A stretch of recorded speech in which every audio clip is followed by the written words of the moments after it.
The correct truth table for the following logic circuit is, ঠিক আছে। এবার আমরা জানি এটা হচ্ছে অ্যান্ড গেট,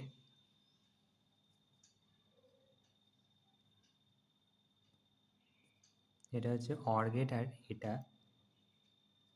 এটা হবে নট গেট, ঠিক আছে। এবার এটার সাথে এটা যদি এ ইনপুট এখানে দেয়া হয় তাহলে এইখানে এ হবে, এখানে বি ইনপুট দেওয়া আছে, সো এটা হচ্ছে এ বার হয়ে যাবে। আর এটা হচ্ছে অ্যান্ড গেট, এটা হচ্ছে অ্যান্ড গেট, সো এটা হবে এ ডট বি। আর এটা অর গেট আছে, সো ওয়াই ইকুয়ালস টু হবে A bar plus A dot B. তাহলে Y equals to A bar plus A dot B হয়ে যাচ্ছে। এবার এ আর বি ওয়াই এটার ট্রুথ টেবিল আমরা তৈরি করছি। এ আর বি যদি জিরো ধরা হয়, এ আর বি যদি জিরো হয় তাহলে Y equals to A zero, so A বার ওয়ান হয়ে যাবে, plus B zero, so zero, এটা হয়ে যাচ্ছে ওয়ান হবে।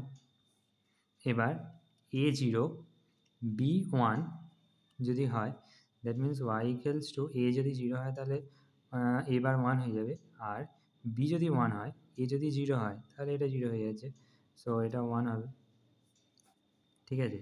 এবার এটা যদি ওয়ান হয়, এ যদি ওয়ান হয় আর বি যদি জিরো হয়, এ যদি ওয়ান হয় বি যদি জিরো হয়, তাহলে ওয়াই কত হবে?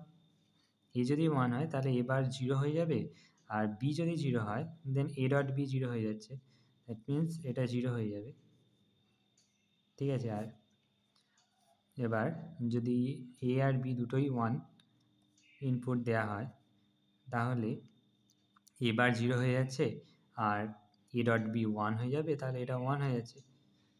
তাহলে এটা হবে, এটা ট্রুথ টেবিল 0 0 1 0 1 1, দ্যাট মিন্স 0 0 0 1 0 1 1 1 0 0 আর 1 1 1, এটা হবে কারেক্ট অ্যান্সার।